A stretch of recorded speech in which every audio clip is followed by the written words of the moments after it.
So this entire, God bless you, this entire section is based upon the concept of a balance. So for those of you that have been on like a seesaw before, when you're on a seesaw, that's a balance of what's called torque. It's not a balance of energy, but it's still a balance. When we consider equilibrium was a balance. This is now a balance also, but it's a balance of energy. So let's start with our first slide to give us a concept here. It looks like a lot. You're like, oh my God, look at all these variables. It looks really confusing. It's not that bad. Ernest. When you said it's a balance, does that mean if it's like up there and then the instant before it's around, then it's balance? It's always balanced. So ready? Watch. Here's a little simple example. Give me a number for the amount of energy. Doesn't matter. What number? 12. 12 joules, okay? It falls. Now let's say the kinetic energy is 3 joules. So how much is potential? 9, because 3 plus 9 is? 12. So it's always balanced. Now here, let's say the kinetic energy is 5 joules. It's picking up more speed. Potential would be 7. So the sum of all the energies is always constant. That's what this tells us right here. Conservation of mechanical energy. The AP Physics class, I was helping a couple kids out yesterday with AP Physics. And they're actually doing this at a much more complex level. But it's the exact same thing. So next year, if you take AP Physics, you're going to do this with the exact same law. MEI equals MEF. ME stands for mechanical energy. Mechanical energy. So it's always conserved. What kinds of energies could we have? We could have potential or kinetic energy. What does this symbol mean again? The sum of. The sum of the energies in the beginning is equal to the sum of the energies at the end. That's literally what the conservation of energy tells us. The sum of the energies that this object has at any given instant is always the same. So right now, again, what kind of energies does it have? Potential. When it's moving, it's got, Kinetic. but if it also has height, it's got kinetic and potential. When it's only at the ground, what kind of energy does it have? Kinetic. Again, potential. As soon as it starts to move, imagine in the air, it's still moving here. It still has height, and it's moving. So now it's got both potential and kinetic. And then when it hits the ground, it's got no more height, but it still is moving that instant before it hits the ground. It's all kinetic energy. So the energy changes depending upon the timing of the problem. The part of the problem you are investigating has different energies, but it's overall going to be the same no matter what. So if you start a problem and it has a certain amount of energy in the beginning, how much energy does it have at the end? The same exact amount. Energy cannot be created nor destroyed. Now, when you have friction involved, this is what I use. I've introduced this little thing called Q laws. Q means energy. Remember Q equals MC delta T from chemistry? Q is energy. So I call this Q loss. This is really the work done by friction. Put a little note next to this, Q loss. Q loss is the work done by friction. It could be done by a lot of stuff, not just friction, but generally in this course we're going to call that the work done by friction. Q loss is the work done by friction. Ernest, you're going to ask. The height. Mm-hmm. What part of the height do you say? That's what you have to consider. You have to pick a reference point. So if we call the ground 0, then it's got height here, it's got height here, it's got height here until it hits the ground. Yeah, but you always go from the middle of the object down to the ground. Okay? So this concept that we're going to look at is the same for every single problem. I need to emphasize this. I can't say it many times. It is the same for every problem we're going to do. Do you remember last chapter? We always used F equals MA for every problem. It was F equals MA. And then we would plug in and see what F made up. So it was always the sum of the forces. It's the same thing here. You will start every problem with conservation of energy with the original formula MEI equals MEF. And then all you got to do is plug in what kind of energy it has in the beginning. If it's moving, it's got kinetic in the beginning. If it's got a height to start off, it's got potential. It could have both. Imagine, ready? This object is at a cliff, and it's launched from the cliff. Since it's launched, it's got an initial velocity, and since it's on a cliff, it's got height. So in this case, it would have both potential and kinetic to start. And then maybe it's about to land on the ground. So it's got no potential energy at the ground. So when it hits the ground, all the energy is kinetic. It's all the energy of motion. So you have to look at the problem and investigate the different parts of the problem to understand when it has what type of energy. So if you drop it off from there, that means it has kinetic energy into it. Well, no. What's the velocity right now? 0. If I drop it, what's the initial velocity?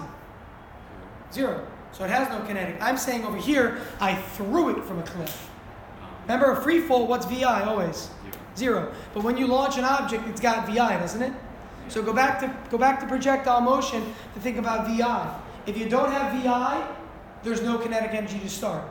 So if it's dropped, no kinetic energy to start. If it's launched, it has VI, and therefore it has kinetic energy to start.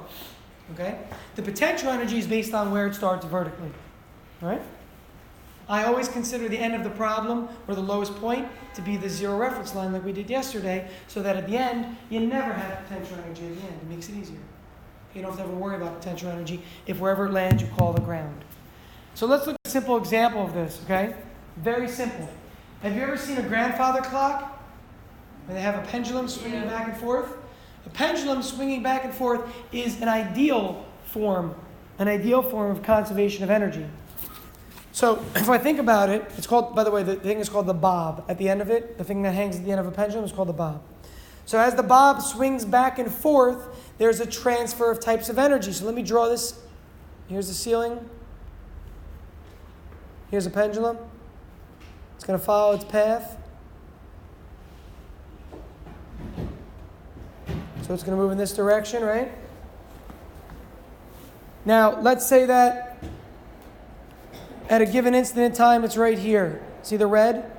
Look at where it's red. At the top of the path, what does a pendulum have to do? What does it have to do? Stop. So what kind of energy does it have at the top? If it's stopped, does it have kinetic? So what does it have at the top? Because it's got height, right? Now, consider the bottom of the path, the zero reference line. Let me zoom in so you can see this. Consider the bottom of the path here, the zero reference line. Okay, so at the top right here, follow the ball. At the top it stops here. So it's got potential energy because it's got height above the ground. This is the ground right here. The blue line is the ground. Remember, when I say ground, I'm putting it in quotes. The ground. It's not really the ground, but we're considering that to be the lowest elevation. So at the top it's got potential energy, right? Then what does it start to do?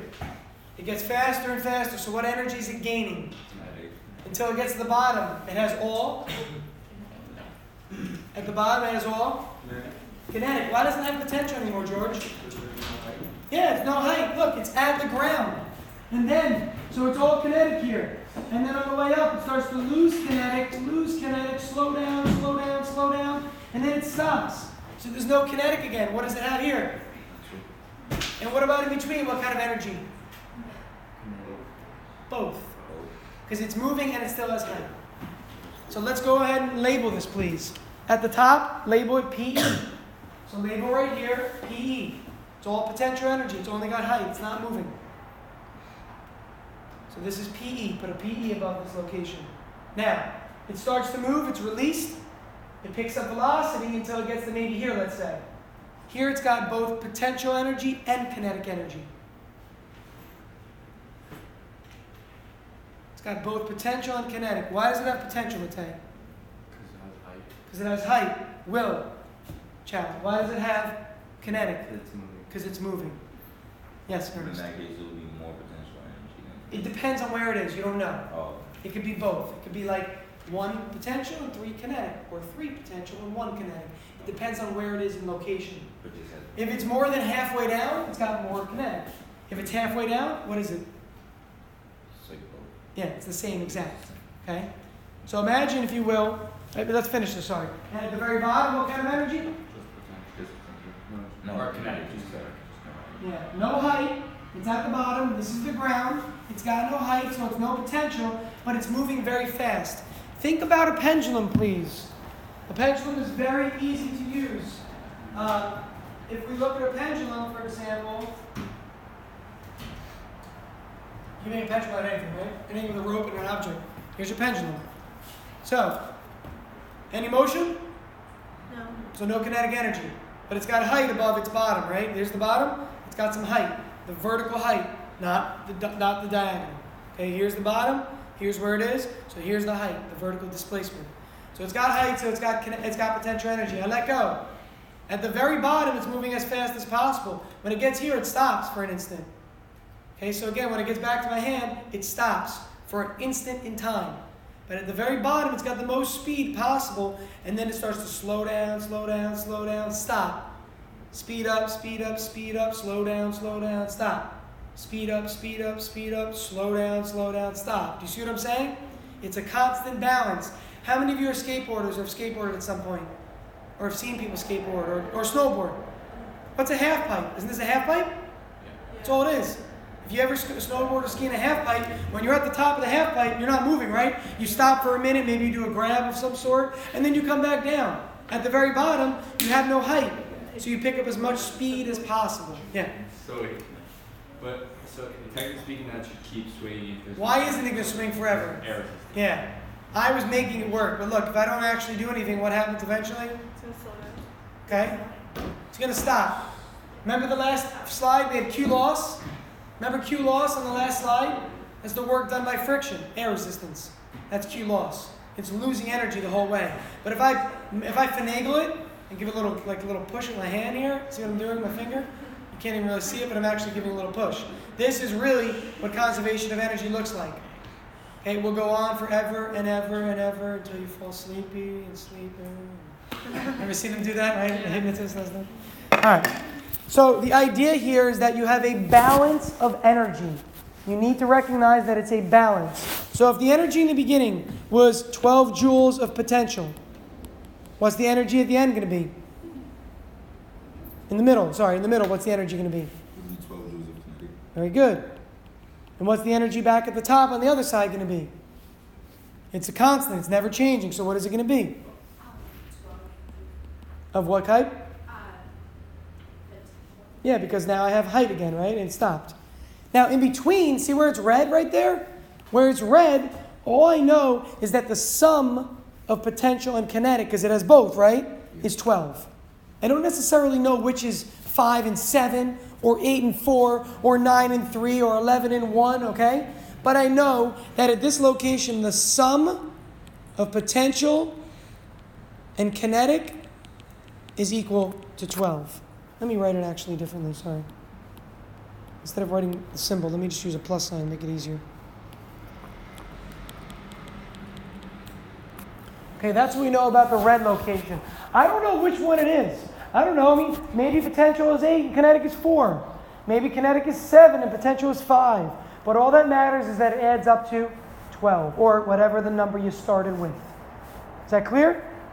It's always going to be a constant. It's always a constant. If the height happens to be exactly half of what it started with, you can assume that the energy is half of what it was. Potential and kinetic are split evenly. Again, let me give you a little definition of what I'm saying here. Let's say this is the height right here. Okay, here's the starting height. See what I'm labeling as h? And now let's say that the height, when it's at the red location, is half of what it was earlier. If that's that case, if it's exactly half the height, 6 and 6. Again, if the height, it starts here, and it's falling to the ground, okay? So it starts at a height of, I'm not 6 feet, I'm like 5'8". I'm at 6 feet tall. So I'm at 6 feet where it's being dropped, and it falls until it hits 3 feet. When it's at 3 feet at that instant in time, the energies are exactly the same. Half is potential, half is kinetic. When it hits the ground, it's all kinetic. And then it stops and it loses energy due to friction when it bounces. All right? So I don't really need to go over the next part, but I'm going to go over it quickly. Okay, the next part talks about an egg being dropped. Look at what's happening every time, please. Just follow along. You don't even have to really write much. Just follow along with me here. So, first, it's at a height of 1 meter. It has not been dropped yet. So it has no velocity.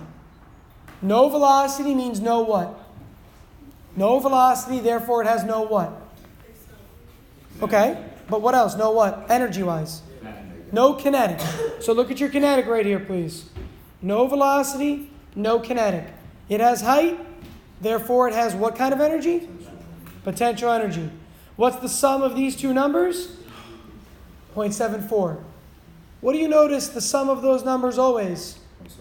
Because what we said was that conservation of energy, they always have to add up to the same number it started with. So after it starts to fall a little bit, 1/10 of a second into the fall. Ready? So again, 1/10 of a second is like right here. When I'm stopping it. But right here, it's now moving, isn't it? So now it's got speed, 0.98. But it has less height, doesn't it? It's fallen a little bit. So since it has less height, what happens to its potential energy? It decreases. As the height continues to decrease, when it falls, what happens to potential energy? Follow along, please. I need you to look up so you can follow along here. So as the height decreases, as the object falls, the potential energy decreases. But as it falls, it picks up velocity more and more and more. So the speed keeps increasing. Therefore, the kinetic energy keeps increasing. But the overall energy, whenever you add these two numbers, will always be 0.74. Questions? We're going to do some problems in a minute, but you have to understand the theory to do the problems. Wait, what's the ME? ME means mechanical energy. That's the energy of the system overall, mechanical energy. Okay? Now, I'm talking about gravitational potential energy and kinetic energy. What other type of potential energy did we talk about in the last section? Potential energy where? Elastic, in a spring, right? So think about a catapult. Think about a catapult. When you use a catapult, you wind up some sort of a spring, really, is what's happening. It's usually a tension spring. You pull back and lock the catapult. And then what do? You hit release. And the catapult does what? Launches the object. But it's at the ground. So it's at the ground. Make believe this is the ground. Remember, it doesn't matter what the ground is. Here's the catapult. You crank the catapult back further. Now it's here.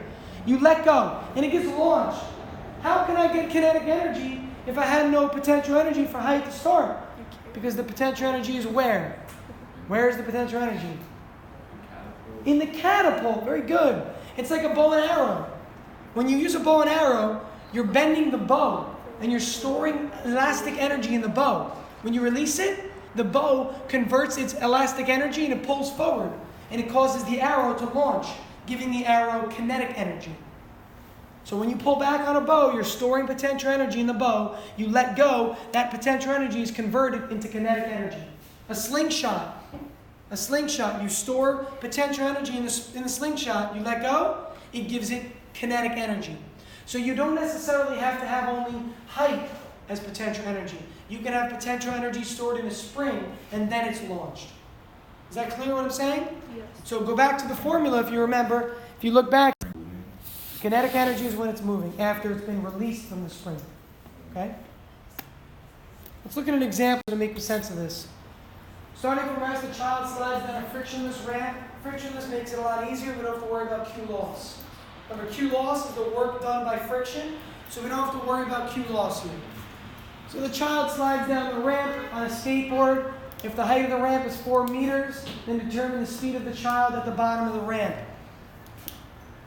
Determine the speed of the bottom of the ramp. Draw me a picture, please. Draw me a little ramp. Draw me a little ramp. I'm not going to draw it yet. I want you all to draw on your own first.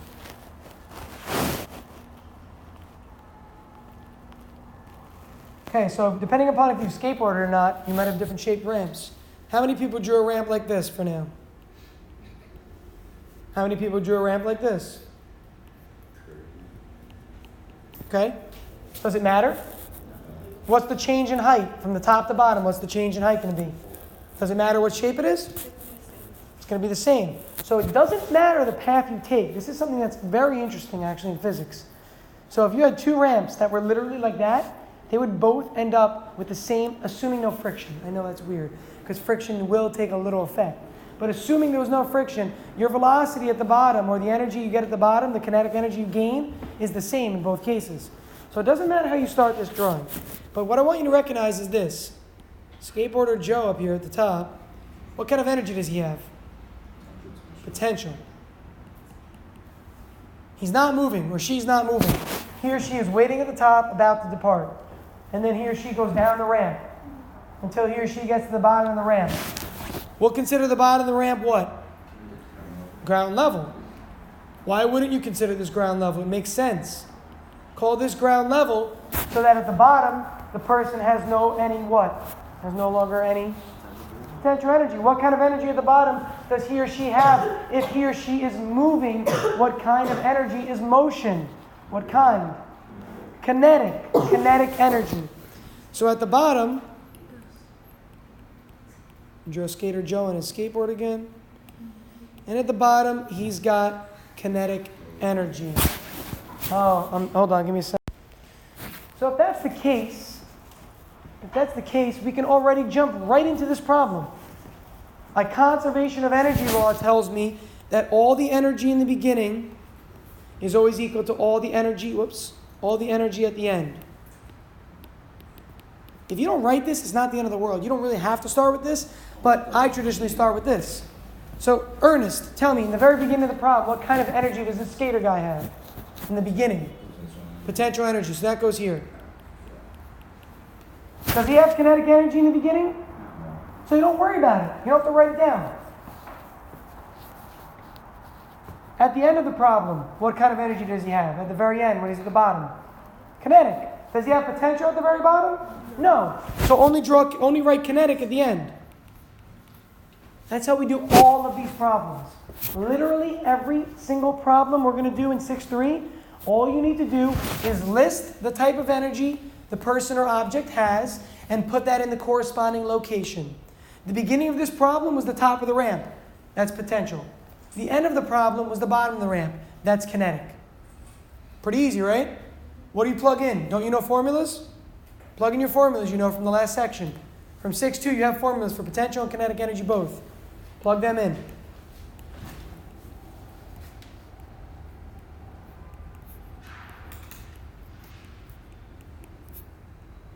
Look at my subscripts, by the way. I'm going to put subscripts, even though I don't really need them right now. I'm putting yi as the initial height, and vf as the final velocity. So what do you recognize? Your answer is independent of what?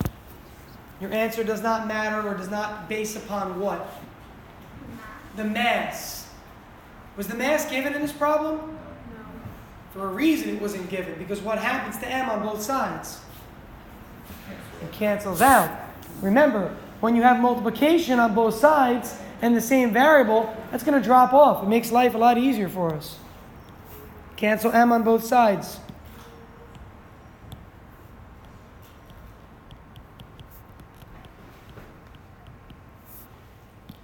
Now, I would normally say, go ahead and plug in numbers. But I actually would like you to solve generically because you'll see why in a second. I'll show you. Solve this generically for VF. We're trying to find the final velocity of the skater. How do you get rid of 1/2? Multiply by 2.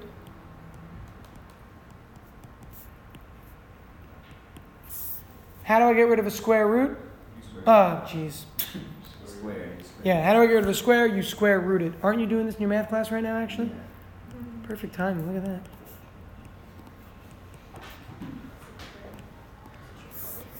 I don't know if anybody recognizes this, but this is the exact same answer we got from projectile motion for a free fall. It's the exact same answer for final velocity. If you remember, recall from way back, if you dropped an object from rest and you want to figure out its final velocity, you used VF equals VI plus 2A, VF squared equals VI squared plus 2AX. If you solve for your final velocity, because VI is 0, you get radical 2AX, radical 2GY. It's the same thing. It's literally the exact same answer you got from projectile motion. Energy and projectile motion can both be used together or separately for when an object is moving through space. You asked it, so I asked you, yes, what plus minus for your final answer? Technically, yes, because what is this velocity? If it's moving down, what's it going to be? It's going to be negative. So you have to choose. Remember how we did this with the other one too? Whenever we used VF squared equals VI squared plus 2AX, you would always put plus or minus when you square root it at the end, because velocity can be positive or negative. Damn. Or negative. Okay, either one. Either one. So if you wanted to plug in numbers, you can. I just wanted you to see. But if you're going to plug in numbers, you would have plugged in numbers right here at that step. Okay, that's where you would have plugged in numbers. What do you got? 8.9. Negative, right? Yeah. It's moving down. Remember, it's really plus or minus. It's really plus or minus, but we're going to choose the negative part. Okay, we're going to choose the negative part. Why is it negative? Because it's moving down. Okay, in this case, in a problem like this, I would most likely ask you, what is the final speed? And when you ask for speed, you just give the positive answer always. Remember, speed is always a positive number. Speed is always a positive number. Velocity can be positive or negative. So if I ask you to find the final speed, you don't have to worry about the plus or minus at all. Just give the positive answer. Jake. 4, the height of the ramp. Yeah, sorry, I should have put that in the diagram. The height of the ramp is 4 meters. Hey, real quick. Does the skater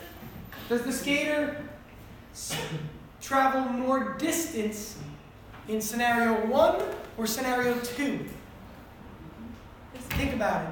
Does the skater travel a further distance in scenario 1 or scenario 2? 2. Why? Because there's the curve. Exactly. The shortest distance is a straight line, right, between any 2 points. So this distance has to be shorter than the curved distance, doesn't it? So he travels a longer distance in the second scenario, yet the answer is still the same. Because in both scenarios, what was the initial height? 4 meters. So we're not looking at the hypotenuse here. Do you see that? We're looking at the height of the triangle. The height is 4 meters. In both scenarios, it's 4 meters. So when you're looking at the y value, it's the initial height, not the distance traveled. So if I ski straight down here, let's say not that right, and then you go. Again, this is without friction, Matei. If you did it in real life, if you went on that's a great example. How many of you are skiers? You guys all know that if you take the black diamond right at the bottom, you're going to be flying, right? But if you take the green circle, are you moving at the end? No. Not much. Because as you take the green circle, you're losing energy to friction the whole way. So it's very different in that case. So energy being conserved assumes there's no friction. In a perfect world with no friction, that green run, you would pick up the same amount of speed as the black diamond actually. But that's without friction. Because there's friction, and on the green run, you're in contact with the ground for a lot more, you lose a lot more energy to friction. When you're going down a black diamond, actually, you're almost losing no energy. It's kind of ridiculous. Okay, the incompressibility of the air between the layers, between the snow and your skis, causes almost zero friction. It's actually, skis are used as models for, you know the maglevs? Maglev trains that run on magnets? Oh, yeah. They're like levitating above the ground. You've seen these, anybody been to Japan? No. But you know what I'm talking about? Yeah. These trains are kind of like elevated using magnetic forces. Those were modeled, my professor in college actually did a lot with this, modeled using skis. The incompressible nature of the snow below the ski causes what's called like a little buffer, if you will. It's the same buffer that you have between the rail and the actual magnets under the train. So skiing and a maglev, the equations of motion are the same thing. Two totally different scenarios, but the equations you would use would be the same. It's not really. Okay?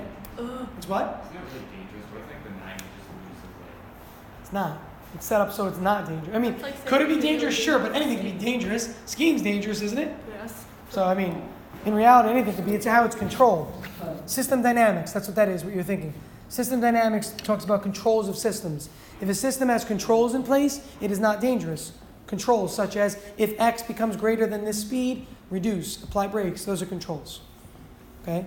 So the idea in this example I want you to get at is 2 things. 1, it doesn't matter the path you take if you're traveling down. It matters where you started, right? 4 meters. 2, sometimes and a lot of time with these problems, mass will cancel out. Okay? A lot of these answers in this section will be independent of mass. You understand what I mean by independent of? Independent of mass means mass does not affect the answer. Maybe write that down because I feel like a few of you didn't know that. Mass does not affect the answer. That's what it means to be independent of mass. If it's depending on mass, then mass affects the answer. Right? Your weight depends on your mass, clearly. But this answer did not depend on the mass. It canceled. So the final answer is independent of mass. The final answer is independent of mass.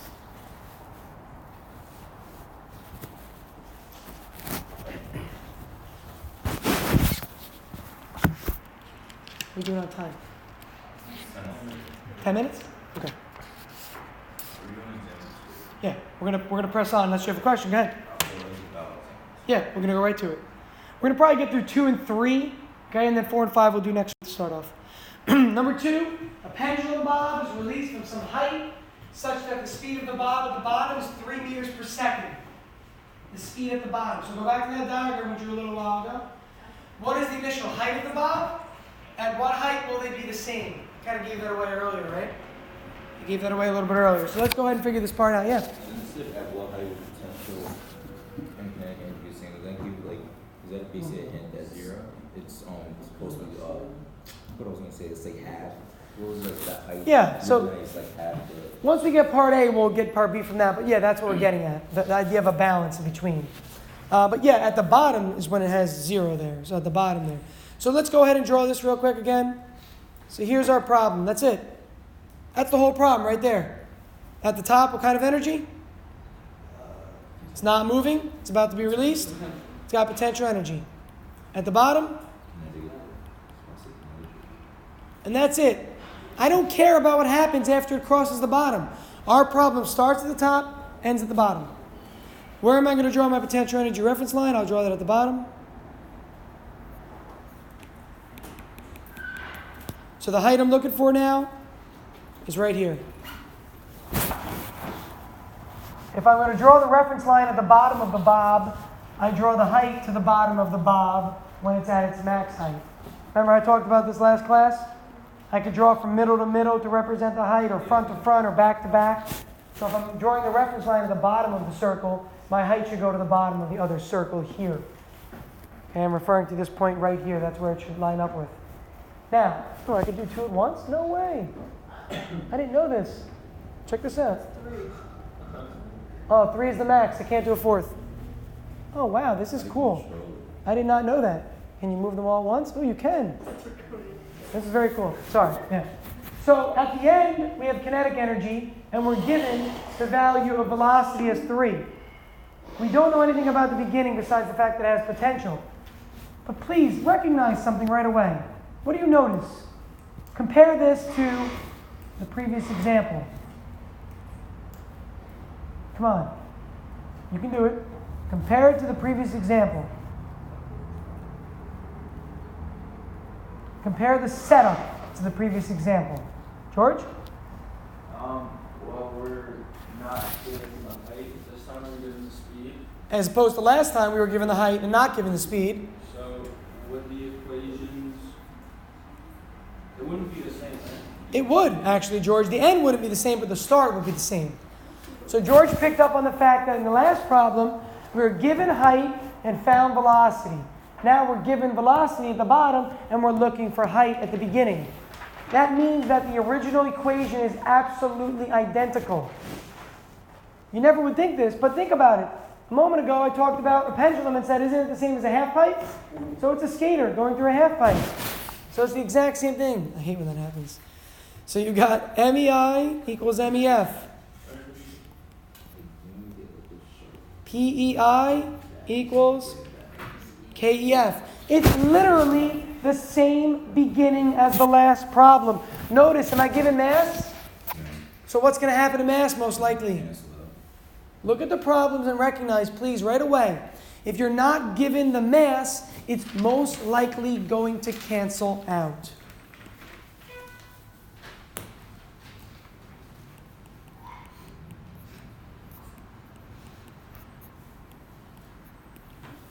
There's no difference between these problems. They are absolutely identical.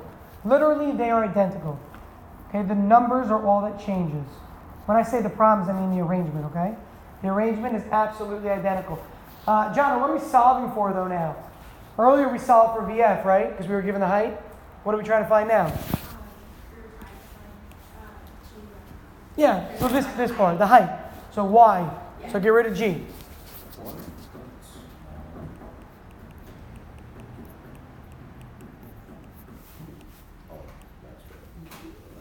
Okay, that's my answer. I can plug in numbers, obviously. The final velocity, or the velocity at the bottom of the path, what was the velocity given as? 3 meters per second. G is 9.81. Square that, multiply by half, divide by 921. So yeah. 4.458 to 0.46. So it's the nearest 10, 4.5? You said 4.458? 0.45. So we can shift those. Oh, 0.458, thank you.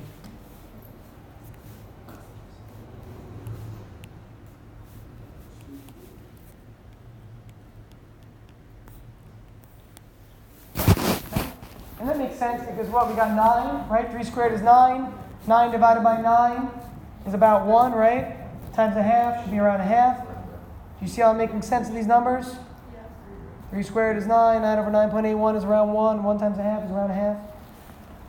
So that means that the pendulum is released from a height of 0.46 above where it started. Please recognize that that is not the distance traveled. The distance traveled would be the arc, the curve. The arc length is the distance traveled. The height is the vertical height. Look at the diagram. H is what we solved for, yi. The height above where it started, not the curved path. The curved path is not 0.46. It's the actual initial height. Ernest. How would you, if you're looking for the distance, how would you do it? You would do what's called S equals theta r. S is the arc length. Theta is the angle it covers. See that angle right there? Yeah. And r is the radius. Okay. You would have to use a circle. You're going to learn S equals theta r later this year in the algebra 2 trig course. Okay? Now, the second, George. Oh wait, so yeah, that's the answer to A, right? Yeah, what's the B answer? Go ahead, George. Is it just half? Yeah. Yes. Remember, we talked about this already. When will the object have half potential, half kinetic? When it's at half the height. Because if you have this number, you get half the energy. So half of 0.46 is 0.23. So at 0.23 meters, it's got potential and kinetic, and they are absolutely identical.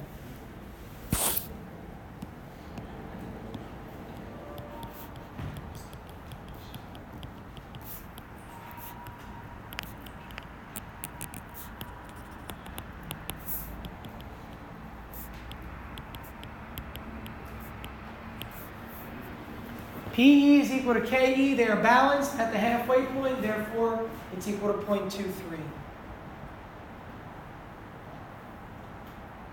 PE and KE will always be balanced at the halfway point, assuming an object is released from rest. Only when it's released from rest. If I were to take this object and stand on the table and throw it as far as I can, it's not going to be the halfway point anymore because I threw it. I gave it kinetic energy in the beginning. Okay, so these first two examples are really quite simple because they only involve a balance of kinetic potential at the top and kinetic at the bottom. You notice how they're the same, right? So here's what I'd love you to do over the weekend. I'm going to give you a little bit of an assignment. Your assignment is the following. I want you to simply just watch and go over number 3. 4 and 5 we'll do in class together. But I want you to go through number 3. Okay? The reason I want you to do number 3 is because it's going to change up the way you're thinking. It's not going to be the same as 1 and 2. In number 3, this diver has some initial velocity. So he's got kinetic energy in the beginning, and he's got potential energy in the beginning. So I want you to watch, you know how I have my own recordings for this stuff? Yeah. I want you to watch number 3 over the weekend. I also want you to begin the homework. You can do a lot of these problems over the weekend. If you have struggles on some of them, just leave those for now. It's not going to be due on Tuesday. On Tuesday, what we're going to... Do I see you on Tuesday? Today 5? Yeah. On Tuesday, I see both classes. So on Tuesday, we will finish up the last 2 examples and begin a lab. It's only a single period. So when we come back on Tuesday, you have to have example 3 done. We'll do 4 and 5. Make sure you start the homework over the weekend or next week. You're going to be inundated with work. You're going to have a lab to finish next week. You're going to have to finish up 6-3. So please start 6-3 over the weekend. Say again? Do you want example 3 in Google Drive? No. Guys, this is all up to you. When I tell you to watch a video or do something like that, I'm trusting that you did it. If you didn't do it, it's your loss. If you don't watch 3 over the weekend, 4 is going to be a lot harder when we get back on Tuesday.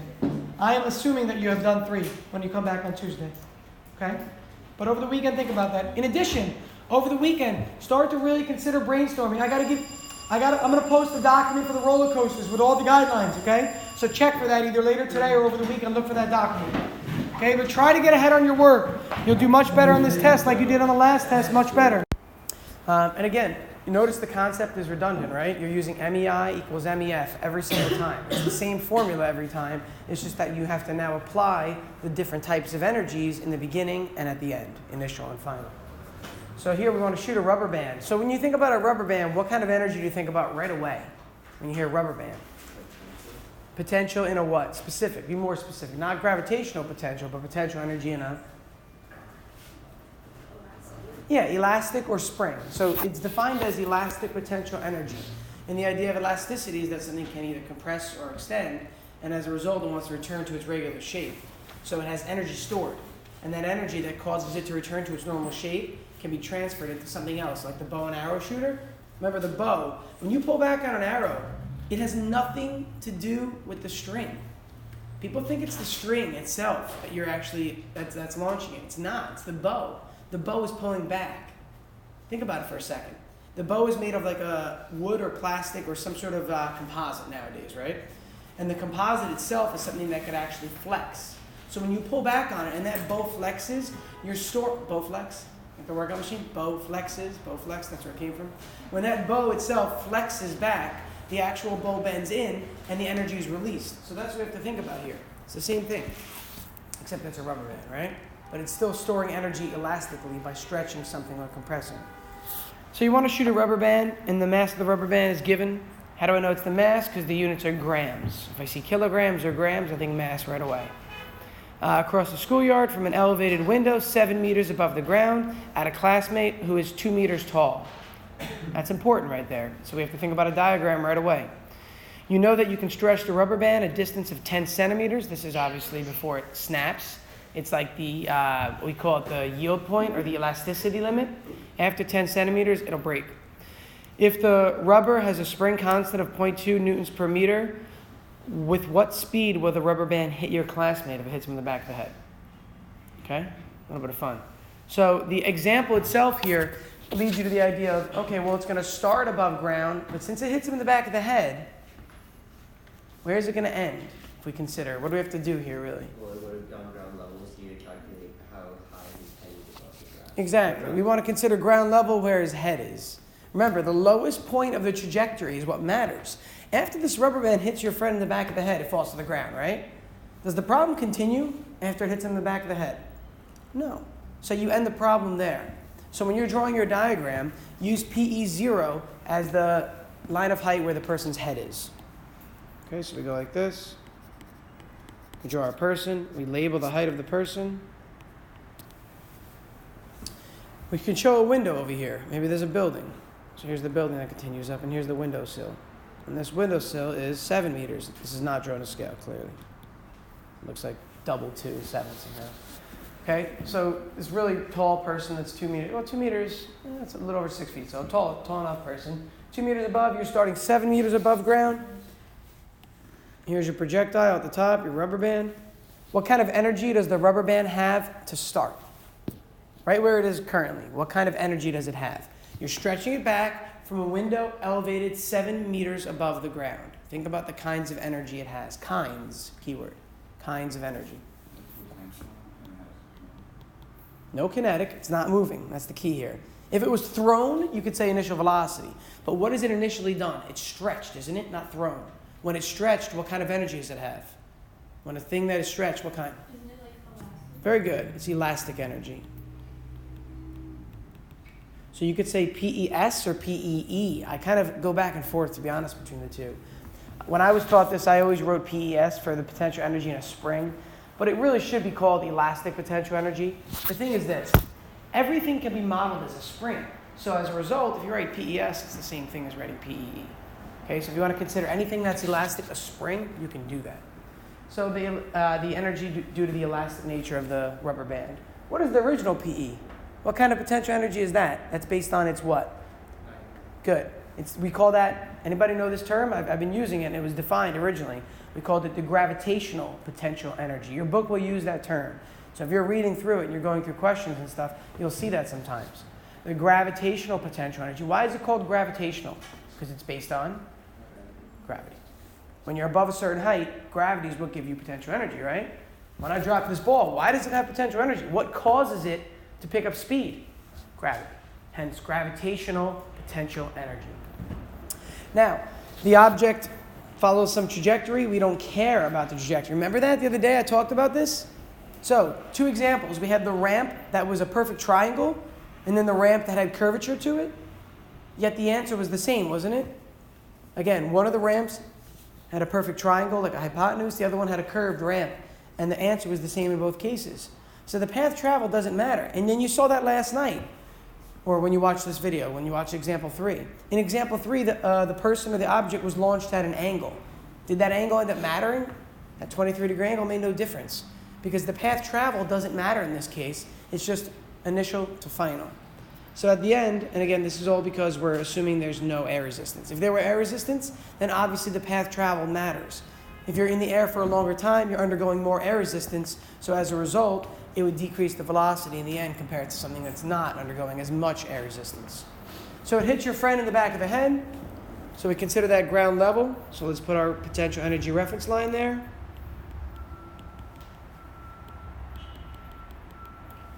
Okay, and I'm going to use a different color to denote that that's not one of my givens. Okay, this is just a reference line. This is PE equals 0. I'm not stating about anything about energy at the end. So, back to the question now. Energy at the end. When it's about to hit your friend in the back of the head, it's moving. So what kind of energy does it have right away? It's moving. What kind of energy? Kinetic. Okay, kinetic. At this point, we should be able to see this, right? When it's moving, it has kinetic. When it has height, it has potential. When it's stretching, it has potential elastic. Now, if we call that the ground level, it doesn't have any potential energy. Imagine for a second that where your height is considered ground level. If you have no height, then you have no potential energy at the end. The rubber band is not going to compress like a spring would and then want to expand back, so there's no elastic energy at the end. Once you release a rubber band, what does it do? It returns to its shape, thus propelling you forward. That's how a rubber band works. You pull back on a rubber band, you let go. The rubber band itself pulls forward to go back to its shape and then launches. So it's already back in its shape as it's traveling through the air. So there's no elastic energy at the end stored in the rubber band still. So this is our setup. Once you've done this, the problem is over, really.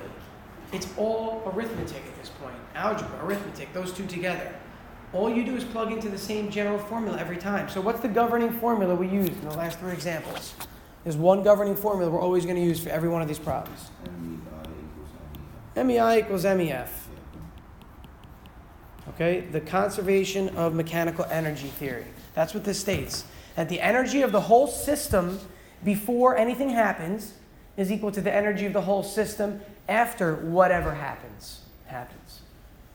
Okay, so the before is at the window height, after is when it hits the kid in the back of the head. That's what's important now. The instant before, really, it hits him in the back of the head. Remember, it's always the instant before. Because I want to know what the impact velocity is, right? That's the question. With what speed will the rubber band hit your classmate? So what is the velocity upon impact? So we have to look at that instant before impact, really. Okay? MEF, yeah.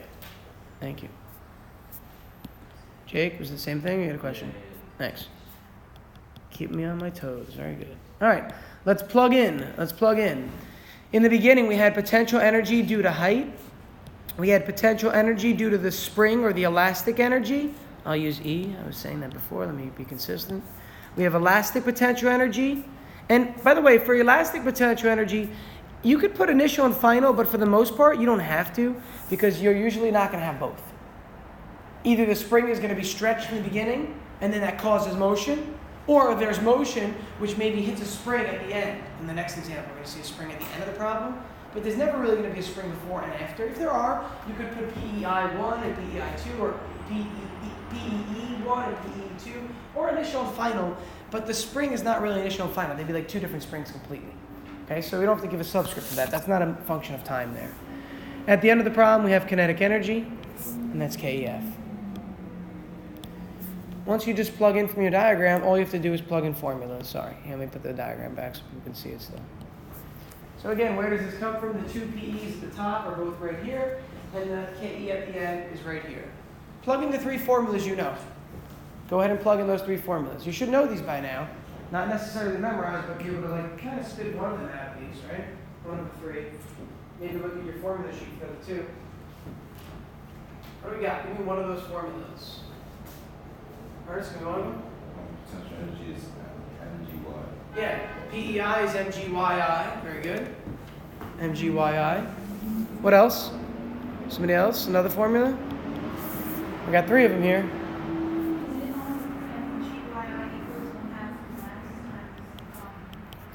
Go ahead. V stands for velocity. Okay, velocity squared. That's the end of the problem. Very good, Lawrence. So 1/2 mvf squared goes in for kinetic energy. And also the spring now, right? Keep in mind, earlier in examples 1 and 2, we had mgy equals 1/2 mv squared because we had potential and kinetic, and that was it. But now we have potential stored in a spring, the rubber band, and that equals kinetic. So we have to put in the formula here. What goes in for this? Very good. Very similar in nature to this formula. Look at the analogous nature of them. M and K are your like constant coefficients. X squared, V squared, they're 1/2. Okay, don't mix them up, but just notice the similar nature of the two. Now, here's an interesting part. In this problem, I gave you the mass, right? That indicates to you that it's probably not going to what? It's not going to what? It's not gonna affect it. I gave you the mass, so it will affect the answer. Remember earlier I did not give you the mass because the mass didn't matter in examples 1 and 2. But in this example, I gave you the mass of the rubber band. Why does it matter? Say again? Well, you're solving this problem, yes, but I'm saying look at the equation. Why did I give you the mass for this problem? Yeah, do we see that? You're going to say that? It doesn't cancel out here? It doesn't, everybody notice it doesn't cancel out at all? Oh. M is here, but is N here? So you can't cancel it out. Remember, it's got to be in every term because how do you really cancel M out? Let me show you. If there was an M here and an M here, technically you factor M out in front. You with me? Remember greatest common factor? You could take an X out. So if the M was here and here, you take M out front and put parentheses around this, M would be here. And these M's would then cancel, wouldn't they? But there's no M here. So when there's a missing M or a missing variable that's not in every term, you can't cancel it out. So don't jump to that conclusion, please. It looks like you want to do it because you see M here and M here and say, oh, it's on both sides, I can divide. But remember, if one side has more than one term, it needs to be in both of those terms or in all of those terms. So if this had another term in the front here, like it was also launched with velocity somehow, it would have 1/2 mv squared mgy, but the 1/2 kx squared would screw it all up. So write yourself a little note. When a spring is involved, mass will never cancel because there's no mass involved in a spring. Again, K is the spring stiffness, how strong the spring is. X is how much it's stretched or compressed by. All we have to do is plug in our numbers. I can plug them in, but you should have them from the problem. So what's our initial height above our new ground level? Actually, I didn't ask that question. What's the initial height going to be in this problem? Let me give you a hint. It's not 7. Ryan? Would it be 5? Yeah, because we consider the person's head ground level, and the initial height is 5 meters above the person's head. So again, go back to your diagram and recognize that where the person's head is 2 meters. So really, this is what we're looking for yi. That's our initial height above what we call ground level. So that yi is 5 meters. Really, if you want to, you can consider this the delta y. Some students have been doing that. I noticed in your notes and your homework there, right? Delta here, and also I've seen delta with some of you with a spring. So with the spring, you can do the same thing. You can call this delta x because it's the change in the length of the spring, if that makes it easier to remember. Okay, we go back to the problem and look at the rest. We see that the rubber band can stretch a distance of 10 centimeters. That is x. That's how far it's stretched, 10 centimeters. But what do I have to write that as? I can't leave that alone. I have to change its units. It needs to be in meters because everything else is in meters. Right? I see meters here. I see newtons per meter. This needs to be in meters. 10 centimeters? This should be quick now. Think about a meter stick if you forget. Let me actually point this out because I feel like too many people are not noticing this. Look, here's a meter stick. It's 1/10 of a meter, right? This is 10 centimeters right here. This whole thing is a meter. So this is 1/10 of the entire length of the meter. So you need to visualize what it might help you a little bit for conversions. All right, so 0.1 meters for this. The 3 grams, what does that become?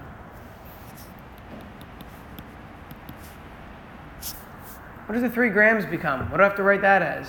What's my standard unit for mass? It's not grams. This is the one that's kind of weird. What is the standard unit? Kilograms. So what does it become? Do you know if you convert it?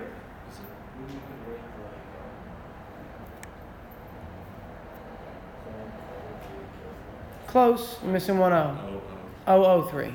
Because kilo means thousand, so you need to move it 3 spots.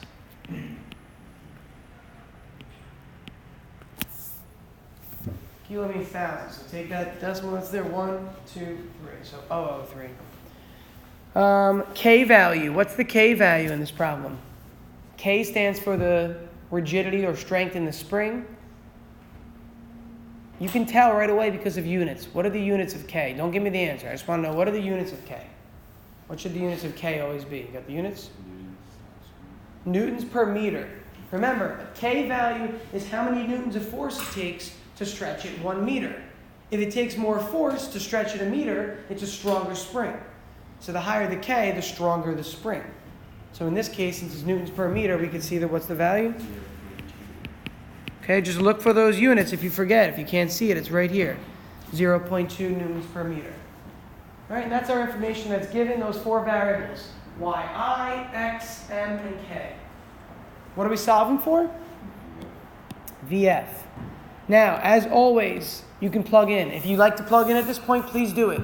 I'm going to solve generically real quick just to show you that you can do that here as well. So plug in numbers if you'd like to, or just watch what we solve through. So to get rid of this 1/2 over here, I can multiply by 2. I can then divide by m to get rid of this m. So I can multiply by 2 and divide by m. So multiplying by 2, I get this. And then dividing by m, that'll give me VF squared. And then to get VF by itself, I take the square root of the whole thing. And that cancels the square. So again, it's up to you at this point. Here, put a little note here.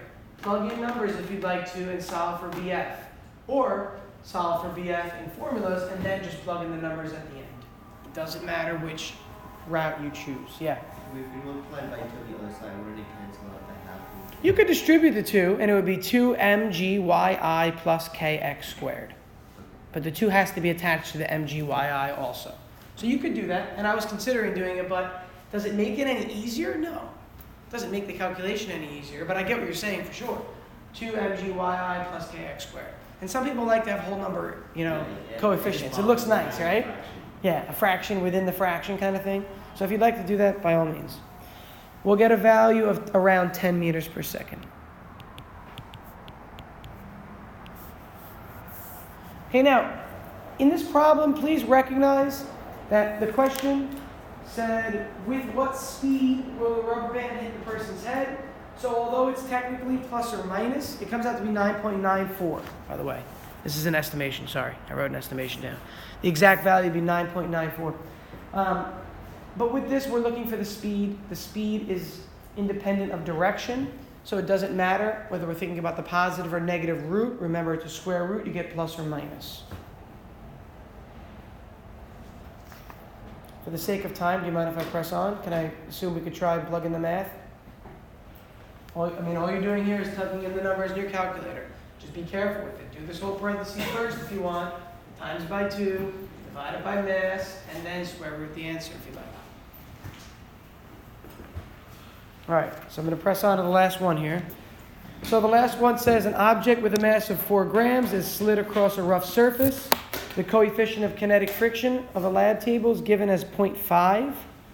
If it starts moving due to a spring, so if it starts moving itself due to a spring compressed 12 centimeters and then released, how far it will have traveled when it's moving with a speed of 4 meters per second. So what are we looking for in this case? What are we looking for here? What are we looking for? Distance in the x direction. Yeah, so what do you think we're going to have to use in this case? Friction is involved. How did our MEI equals MEF formula change when friction was involved? You can slide back up to like the first or second slides and see that. Look at the original formula we started this lesson with. And then I added something about when friction is involved, we have to account for blank. And then you wrote yourself a little note next to it and everything. George, what was it? Yeah. And what did I tell you to write, George? You have it written down? I said, write a little note about this. Work done by friction. Yeah, Q loss is really work done by friction. So along the path of its trajectory, or along the path while it's traveling, it's losing energy. So we have to consider that fact that it's losing energy, right? But we also have to identify the types of energy it starts and ends with, but recognizing that Q loss occurs while it's moving. So it looks like it's attached to a spring, right? It's moving due to a spring that was compressed and then released. So if I'm drawing myself a little diagram here, here's my spring with an object at the end of it.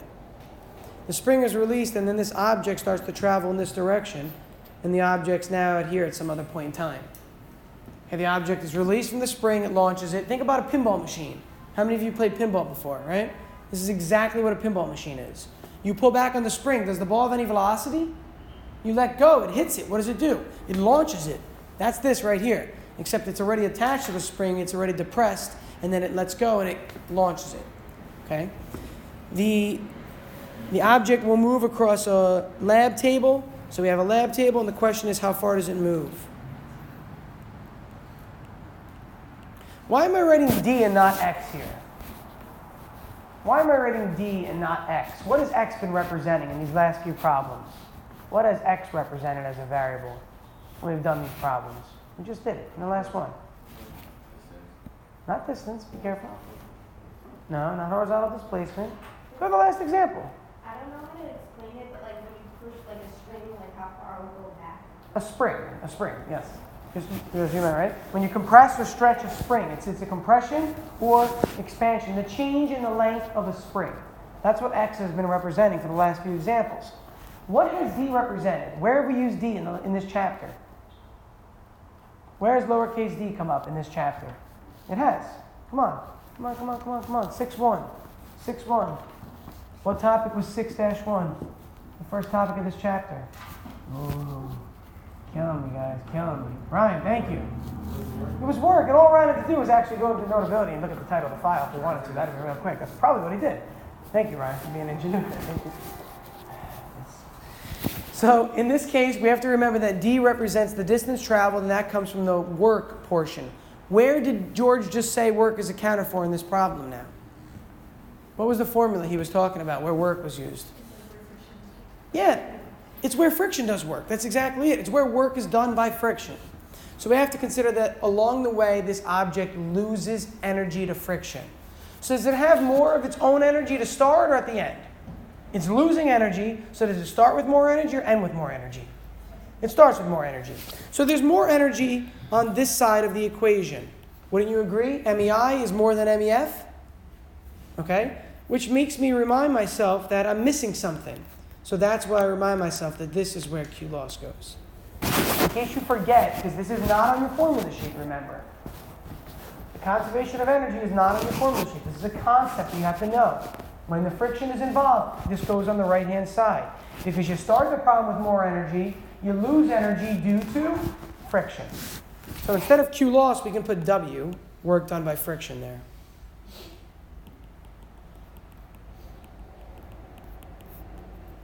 The work done by friction. Okay? And work done by friction is FD cosine theta.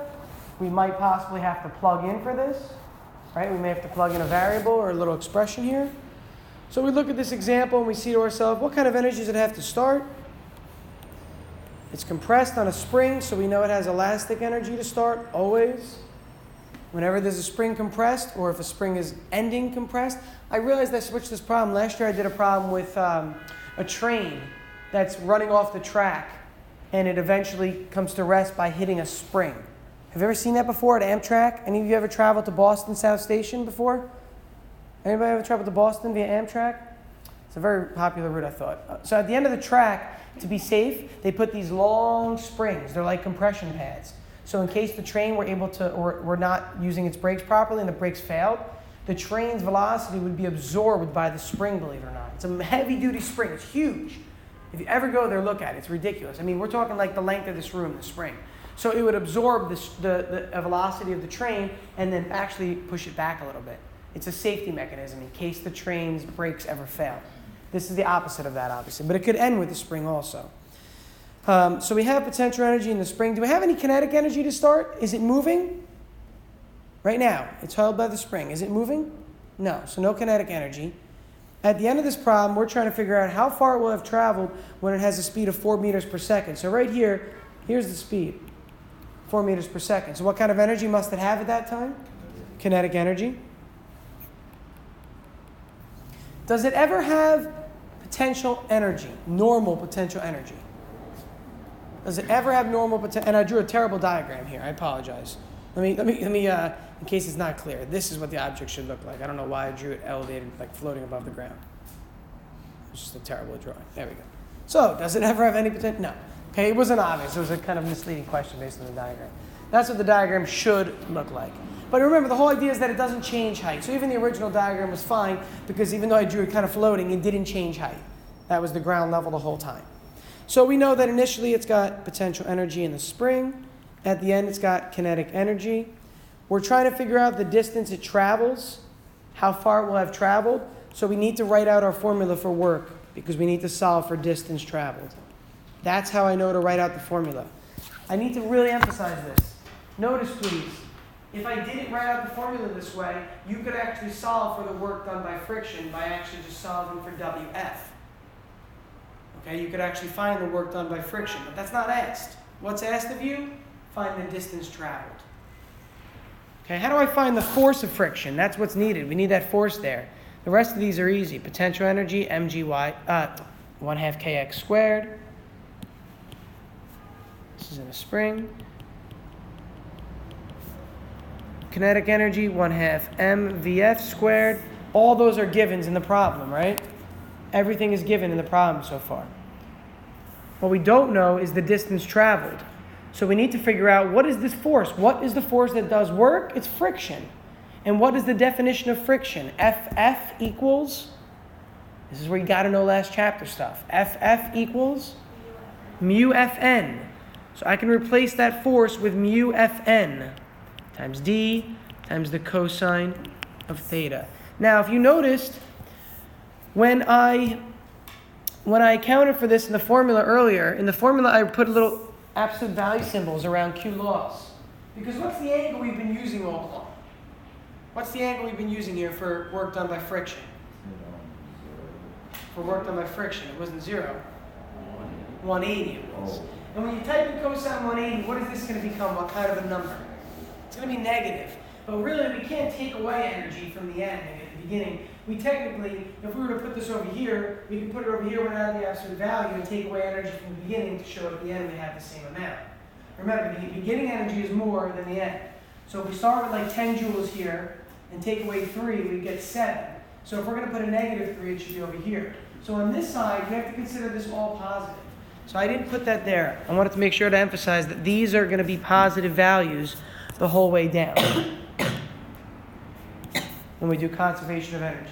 If you want to, actually, if you really want to, you could put that quantity to work done by friction on this side, as long as you remember to put cosine 180 so that it's negative, so it takes away energy from the initial part, leaving the end with less energy, the end has less afterward.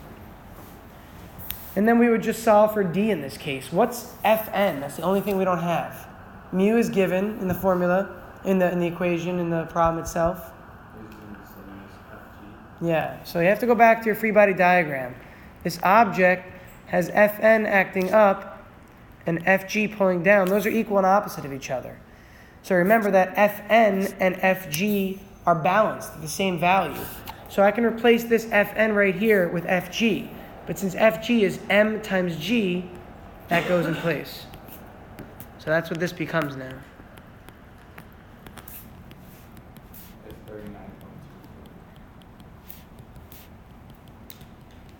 What do you get for the value? For D? Oh, just the value. Gotcha. Yep. So I'm not going to go through this. I want to stop because I want to give you at least a couple minutes to see the beginning of this lab. We're going to run out of time and start it too late too.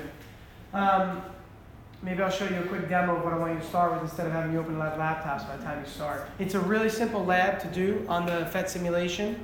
Yeah. I have a question. Would you have to change the 12 centimeters to meters? Yeah, everything's got to be in your standard units for sure. So if one of the givens was, that was given as 12 centimeters, that's 0.12. the mass should be 0.004. Okay, mass is 0.004, mu was 0.5. These are all given in the problem. Let's go back up here. Okay, mass is 0.004, mu is 0.5, K is 15, X is 0.12, VF is 4. Wait, if you convert that once you get the final answer. Well, your answer you're looking for is in meter, is a distance. The answer turns out to be 3.87, so I would not convert back to centimeters, no.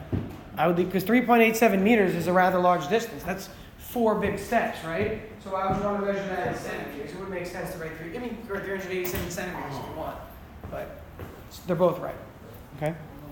So again, taking those values we just located on the problem there and simply plugging them into this formula, what you would solve for would be right here. Remember, you're trying to find the distance traveled. Everything else is given. You can literally plug in everywhere and solve analytically for D. How would you solve algebraically or analytically? You would take this, move it over with subtraction, which would become 1/2 kx squared minus 1/2 mvf squared equals this whole thing. Copy that whole thing down. Then you would take everything that's multiplying by D and divide it, which would be mu mg cosine theta, and that would equal D. So again, look at your algebra, please. This is a number, right? Think about it. These are numbers here. You know them. So this is a number. If this were a number like 7, and this were a number like 5, you would subtract 5. So subtract this whole term over, and then think of all of these things as coefficients. They're all multiplying by D. This is all multiplication. So to get rid of all these that are multiplying by D, divide by mu mg cos theta right here inside the absolute value to get D by itself. Okay? All right. I'm going to stop there. Now, the only thing that would have been different, by the way, and you would have recognized this, your answer, if we didn't put the absolute value here, your answer for D would be negative, and the distance traveled has to be positive, so mathematically your answer should have been positive. So if you didn't put those absolute values, that's the only thing you would have seen there that would have been different. Okay?